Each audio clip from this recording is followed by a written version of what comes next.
Nos últimos anos, as teorias da conspiração têm se expandido rapidamente, aproveitando as possibilidades infinitas de um mundo hiperconectado. Dentre essas teorias, uma ganha cada vez mais adeptos. Uma que cada vez com mais frequência é mencionada até mesmo nos meios de comunicação tradicionais, que já pararam de tratá-la como uma bobagem e a apresentam com certa suspeita.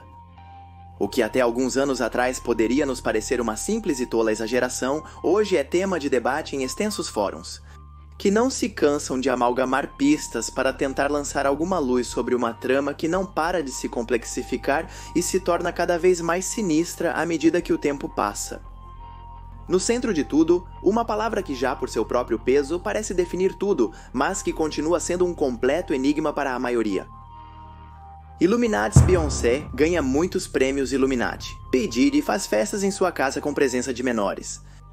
Rituais Illuminatis, o assassinato de Kennedy, chegada do homem à lua, Jeffrey Epstein, Harvey Weinstein, Illuminatis e mais Illuminatis.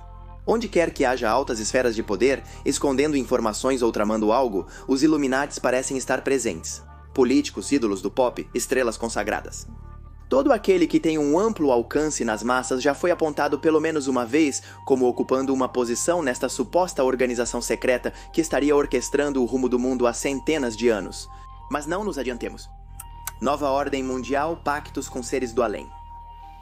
Qual é a verdadeira história por trás deste agrupamento? Como foi formado?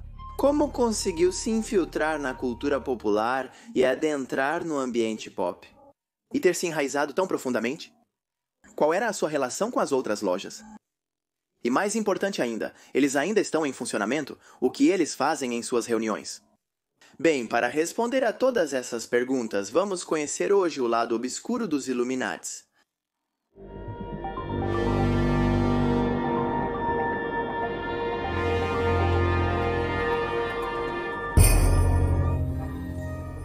Como sempre, só é necessária a presença de um sujeito suficientemente inquieto para que o rumo da história mude drasticamente. Neste caso, o sujeito que queremos conhecer. Nasceu em 6 de fevereiro de 1748 no eleitorado da Baviera e seu nome era Adam Weishaupt. Vamos colocar um pouco de contexto, o mundo estava passando por muitos conflitos durante esse período. Devemos lembrar que em 1699 começou uma guerra entre Rússia, Suécia e Dinamarca que durou quase 15 anos. Ao mesmo tempo, as potências ocidentais, como Inglaterra, Países Baixos, Itália, França e Espanha, mantinham a famosa guerra de sucessão pela coroa da Espanha. Atenta a essa contenda, a Escócia se uniu à Inglaterra, sendo ambas chamadas desde então de Grã-Bretanha.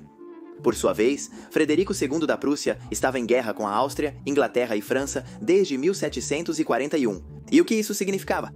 Que sangue estava sendo derramado, que a formação geopolítica do mapa mundial estava fervilhando e que os ventos de mudança podiam ser sentidos no ar.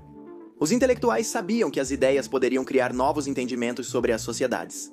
E já havia sido comprovado que bastava um pequeno empurrão bem dado para que uma simples pedra se transformasse em uma avalanche capaz de dar uma reviravolta total em toda a estrutura conhecida.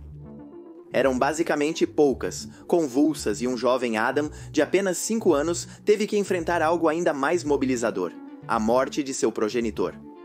Aconteceria então algo que mudaria sua vida e que traria consequências significativas que chegariam até os nossos dias. À deriva, e sem ter quem o criasse, o pequeno acabou sob a tutela de seu padrinho. Um homem que era professor de direito e partidário do movimento conhecido como Iluminação, a Iluminação. Acreditava que o poder do governo deveria residir no povo e não na monarquia absolutista.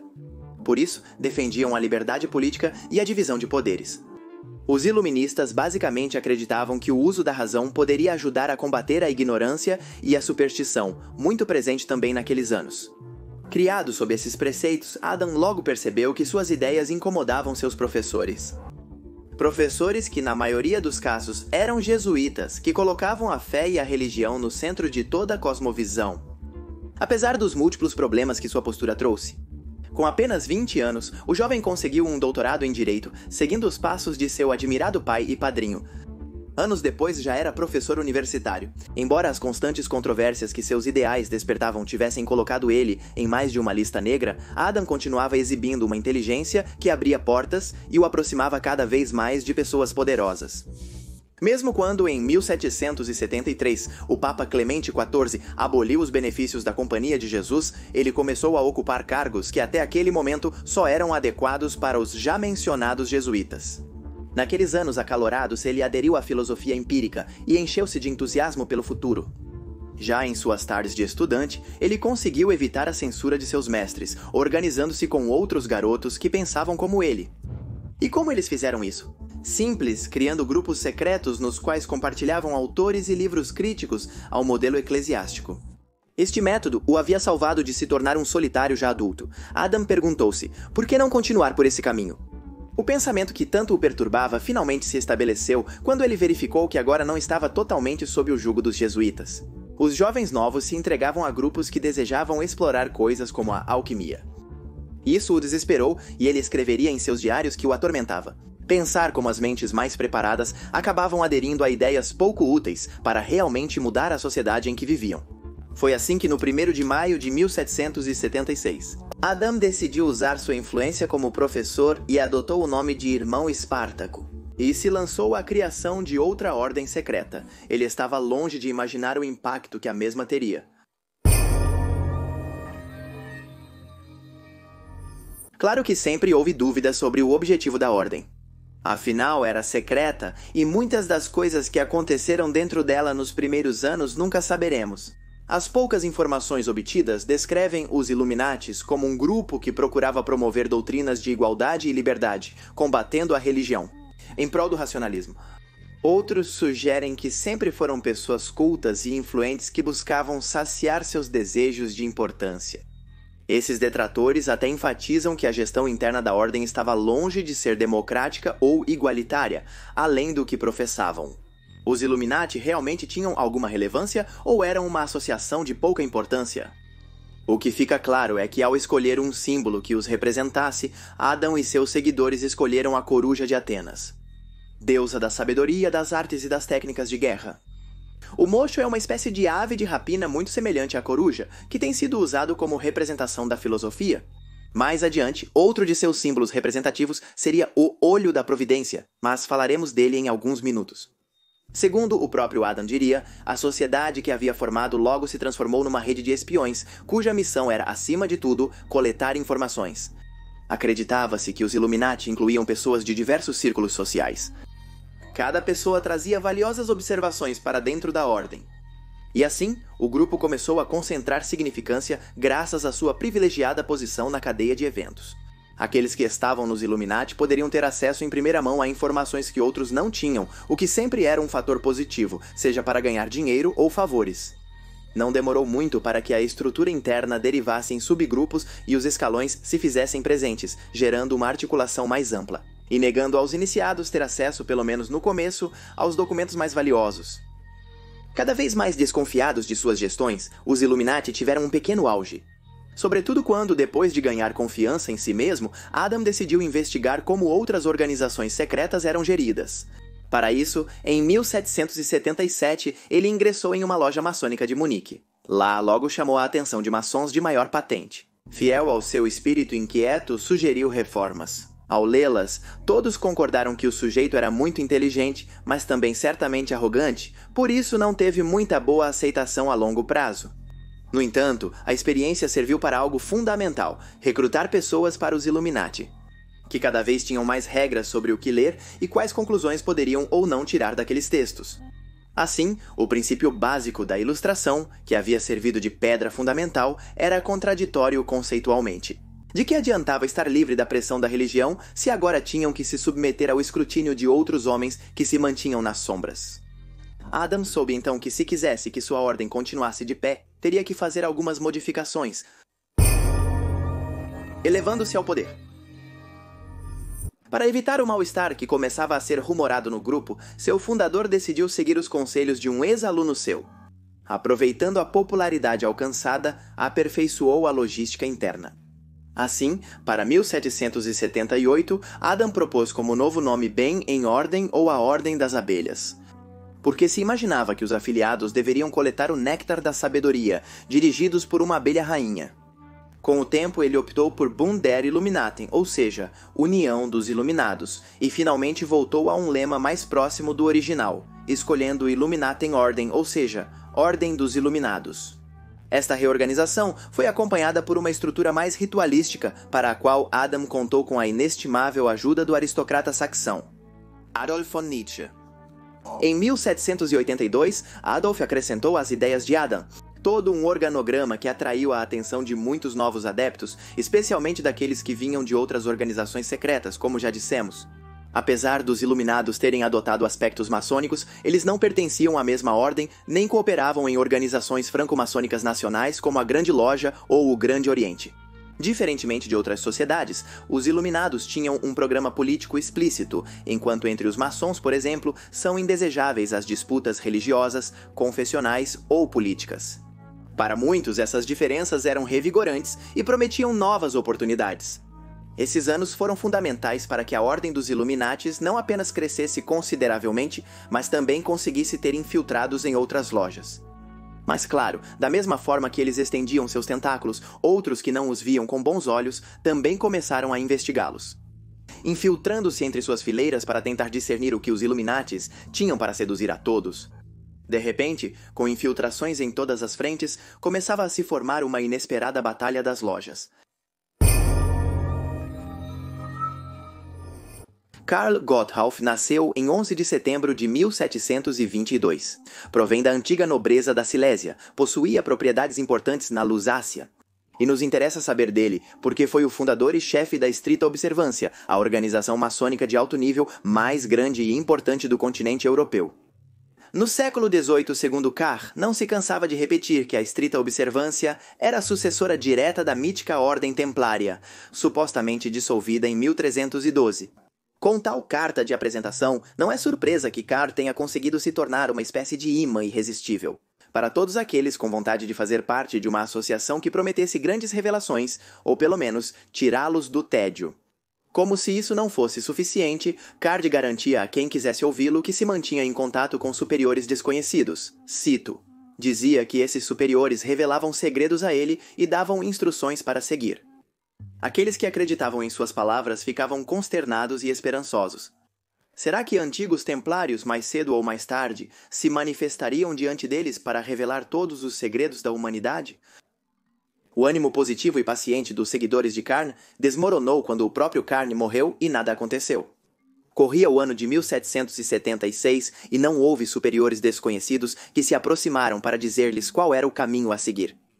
Naquele instante, até os maiores defensores do homem decidiram unir-se aos que o consideravam um mero trapaceiro. Aproveitando esse descrédito, foi que Adam e seu grande aliado Adolf começaram a construir uma grande reputação. Para 1782. Participaram de reuniões intelectuais. Deixaram claro que sua ordem, longe de ser uma fantasia sem sentido, tinha uma conexão mais interessante com a realidade. A maioria dos presentes assentiram ao ouvir estas palavras e um murmúrio preencheu tudo. Sim, era hora de abandonar o sistema templário. Os Rosacruzes tentaram acalmar o clima agitado com um pano de água fria. Em vão. Disse que até mesmo representantes principais da estrita observância mudaram de lado, demonstrando o quão obsoleta uma organização estava se tornando em relação à outra. Assim, os Illuminati tornaram-se o novo farol. Adam tinha em suas mãos uma oportunidade única, mas teve que admitir que dar o próximo passo não parecia ser totalmente fácil. Como conciliar agora os interesses de todos que se juntaram às suas fileiras? Como conseguir estabelecer uma nova ordem onde os intelectuais tivessem maior preponderância e pudessem construir um mundo onde prevalecia a razão? Enquanto tentavam responder a essas perguntas difíceis, surgiram, como era de se esperar, algumas dificuldades internas. Dificuldades de maneira alguma menores que, mais cedo do que tarde, colocaram em xeque a continuidade da ordem. Adolf pensava ter ajudado Adam mais do que este conseguia admitir. Por isso, quando o outro começou a ignorá-lo, a tensão entre eles aumentou. Adolf então escreveu uma carta acalorada na qual mencionou a Adam que ele não deveria esquecer seu papel importante. Caso contrário, muitos dos segredos dos Illuminati, como seus nomes, poderiam ser denunciados aos jesuítas ou aos Rosacruzes que continuavam ansiosos por uma vingança. Adam, longe de se deixar extorquir, viu neste ato uma mostra definitiva de como Adolf havia perdido o rumo. Além disso, acusou-o de ser muito imprudente e se perguntou se realmente tinha sido proveitoso incorporar tantos membros diversos em sua agrupação. Sem ir mais longe, não era minimamente perigoso ter entre seus adeptos pessoas que defendiam o modelo absolutista ou que tinham sido parte dos maçons? Como sabiam que não estavam recrutando espiões? Adolf riu da paranoia de Adam. Embora tempo depois seria comprovado que naqueles anos os Illuminates haviam estado admitindo pessoas cuja única missão era relatar o que acontecia em suas entranhas. Um dos casos mais ressonantes é o de Goethe, o prestigioso autor do Fausto, que estava lá com o objetivo de investigar a recente e popular ordem. Com um clima que previa um caos iminente, Adam e Adolf decidiram levar suas diferenças para fora do círculo privado. E em 1784, os Illuminates realizaram um congresso no qual foi decidido que era necessário construir um novo tribunal superior. No entanto, ficou claro no mesmo congresso que Adam continuaria sendo parte crucial na tomada de decisões, algo que a maioria não via mal. Isto foi para Adolf um duro golpe. De algum modo, todos estavam a favor de Adam, o que o deixava em uma clara desvantagem. Em vez de continuar com suas extorsões, entendeu que havia sido vencido em boa fé. Acordou silêncio e discrição, entregou todos os seus papéis como membro da ordem e em julho daquele ano abandonou os Illuminates. Adam agradeceu a todos pelo seu apoio e entregou a direção da ordem a Johann Martin, um conde condecorado. Parecia que o terreno se preparava para novas épocas douradas, mas havia um problema. Todas essas disputas fizeram as autoridades prestarem atenção em todas essas lojas que apareceram. O rumor que começou a circular entre os civis alheios a essas coisas era que homens poderosos estavam se organizando nas sombras para tentar mudar o curso da história, ignorando o bem-estar da maioria. Dizia-se, sem provas aparentes, que os Illuminates e as ordens secretas em geral, longe de serem apenas espaços de debate, eram refúgios para planos que incluíam assassinatos e atentados. Dizia-se que, em seu núcleo, as organizações secretas desejavam arrancar o poder de quem o possuía, para montar um novo poder. Longe das crenças predominantes, rendendo culto a deuses já desaparecidos e entregando vidas humanas em rituais dilacerantes. Com todas essas histórias divulgadas pela mídia atual, o príncipe eleito da Baviera encontrou a desculpa oportuna para proibir todas as comunidades, sociedades e fraternidades fundadas sem sua aprovação. Aquele foi o primeiro passo para que se iniciasse uma árdua perseguição. Dissolução. 2 de março de 1785. Todo aquele que havia acumulado algum rancor contra as organizações secretas encontrou uma causa à qual se unir. Naquele dia, os Illuminates e os maçons foram catalogados como traidores e inimigos. Até chegou a ser publicado o nome de muitos deles, e houve batidas domiciliares que tiveram ampla repercussão. O poder de turno não perdia a oportunidade de falar sobre quão radicais pareciam os métodos dessas ordens, que foram demonizadas com total impunidade e sem provas totalmente convincentes. O Papa daquele momento se manifestou a respeito, esclarecendo que qualquer um que fizesse parte de uma ordem estava denegrindo a fé católica. Agitadores, anárquicos, seguidores de Satanás, com anseios de semear a maldade sobre a face da terra, corsários, piratas, bruxos, impiedosos. Qualquer descrição parecia destinada a aumentar ainda mais a fossa sobre a qual tinham jogado as sociedades secretas. Cada uma dessas descrições também começou a distorcer a realidade dessas organizações que não tiveram chance de se defender em público. Adam manteve em segredo sua posição de fundador por alguns meses. No entanto, quando tentaram forçá-lo a aceitar sua fé católica, ele não pôde renunciar a seus ideais. E preferiu fugir, confirmando as suspeitas que já haviam recaído sobre ele. Naquela época, Adam recebeu a ajuda do duque Ernesto II de Saxe-Altemburgo e morou em Gotha, escrevendo uma série de obras sobre o iluminismo. Houve focos de resistência, mas acredita-se que os movimentos anti-Illuminates foram tão fervorosos que qualquer tentativa de sobrevivência foi implacavelmente suprimida. Orgulhosamente, afirmou-se que a desarticulação da ordem tinha sido completa, por precaução. Em 1787, foi assegurado que quem fizesse parte de uma ordem secreta ou tentasse recrutar pessoas poderia ser condenado à morte.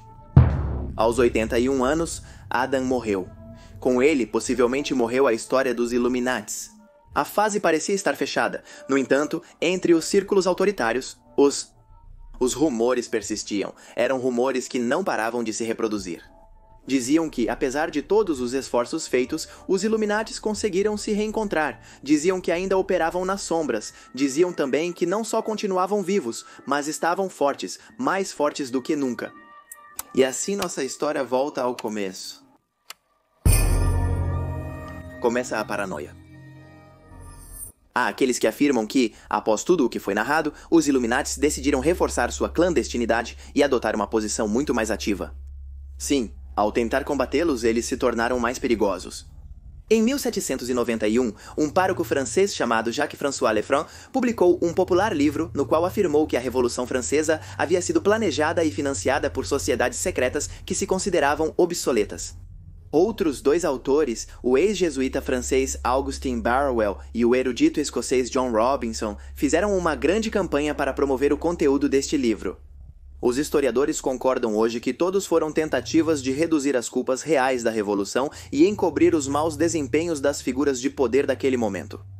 Afinal, era mais fácil dizer que a Revolução tinha sido orquestrada por pessoas que odiavam o sistema, em vez de analisarem que o poder havia falhado para provocar o descontentamento social. O ministro da Baviera de 1799 ressaltou a necessidade de proibir as organizações secretas por precaução. Poucos sabiam que ele havia se tornado um Illuminati. E acredita-se que sua grande campanha de difamação foi planejada para apontar para fora e ocultar um passado que poderia tê-lo levado a enfrentar sérias consequências.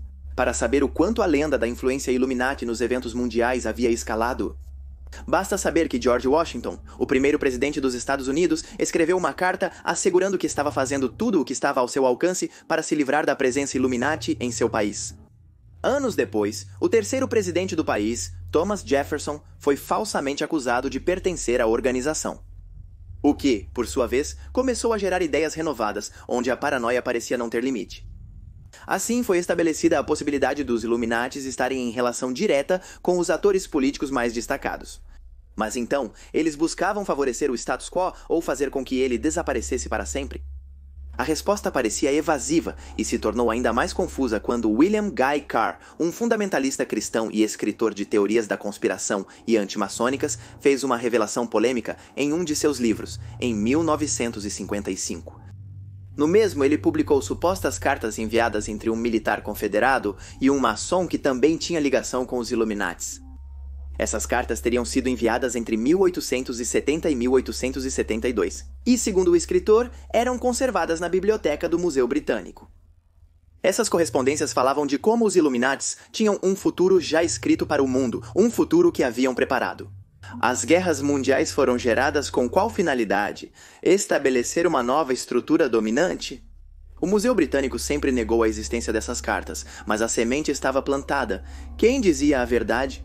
O homem que acabaria dando um golpe definitivo seria um escritor bastante peculiar, um escritor ligado à magia do caos e à revista Playboy.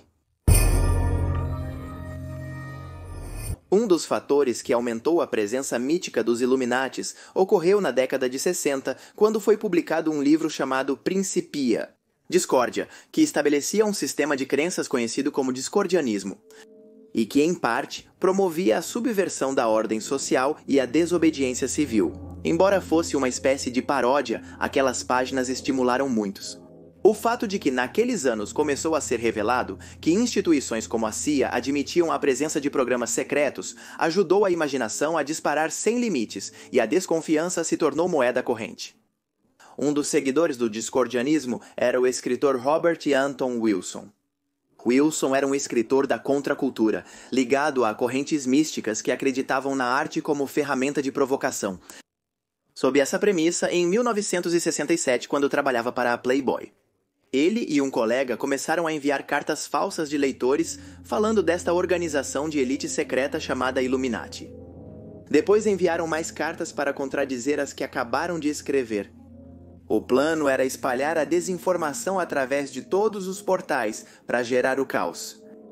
Depois editaram a trilogia Illuminatus, que gerou vínculos entre os Illuminatis e acontecimentos como a morte de John Fitzgerald Kennedy.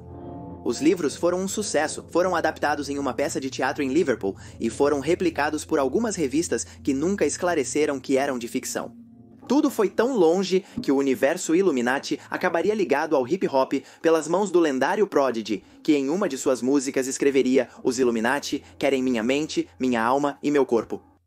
O conteúdo desta trilogia também serviu como inspiração para obras como O Código da Vinci e Anjos e Demônios de Dan Brown, que foram um sucesso estrondoso nas bilheterias. E reavivaram a paixão por teorias que falam de agrupamentos ancestrais que, estando acima de todos, nos manipulam como marionetes. O propósito atual desses agrupamentos depende de quem você questiona. Há quem afirme que os Illuminati visam controlar a população de forma subliminar. Aqueles que aderem a isso alegam que grandes figuras como Beyoncé, Jay-Z, George Bush, Hillary Clinton, Kanye West, Lady Gaga ou Miley Cyrus seriam efetivamente Illuminatis, que nos manipulam mentalmente sem percebermos. Essas ideias se expandiram ao ser confirmado que muitos desses artistas costumam usar uma iconografia mais do que sugestiva. Acontece, como já mencionamos, que um dos símbolos mais representativos desta controversa congregação secreta é a pirâmide com o olho da providência. Precisamos esclarecer que esta pirâmide não é exclusiva dos Illuminati. Porém, é igualmente certo que é impossível usá-la sem estabelecer uma ligação direta entre ambas. Desde os seus primeiros anos, Jay-Z, por exemplo, era muito propenso a usar este tipo de iconografia em seus shows, nas suas artes de palco e até mesmo ao posar para uma câmera. Tornou-se tão comum vê-lo fazer um triângulo com as mãos que muitos jornalistas o consultaram a respeito. Jay-Z sempre respondeu com um sorriso que o que fazia com os dedos era o símbolo de um diamante, como uma espécie de manifestação de seu anseio por vender muitos discos. A resposta acalmou os ânimos por um tempo, mas depois as teorias de que ele escondia algo ressurgiram. Mais precisamente, quando no ano de 2018, Jay-Z apresentou documentos legais para obter os direitos exclusivos do icônico símbolo. Algo estranho, não é? Outros dizem que os Illuminatis realizariam rituais extravagantes nos quais usariam crianças e inocentes para assim garantir a imortalidade. Graças ao contato com forças do além, essas sociedades secretas também se encarregariam de beneficiar seus escolhidos, dando-lhes fortunas e eliminando seus competidores mais diretos. Mas afinal, eles querem brincar com nossa mente ou nos usar como uma fazenda para se alimentar? De alguma forma, os Illuminati, que surgiram como um grupo de intelectuais medianos, atualmente dominariam a realidade. Ou isso é o que se acredita ou o que se quer acreditar entre verdades e mentiras. Novamente, fica em suas mãos. Então, se alguém se aproximar e perguntar alguma dúvida, nós nunca nos conhecemos.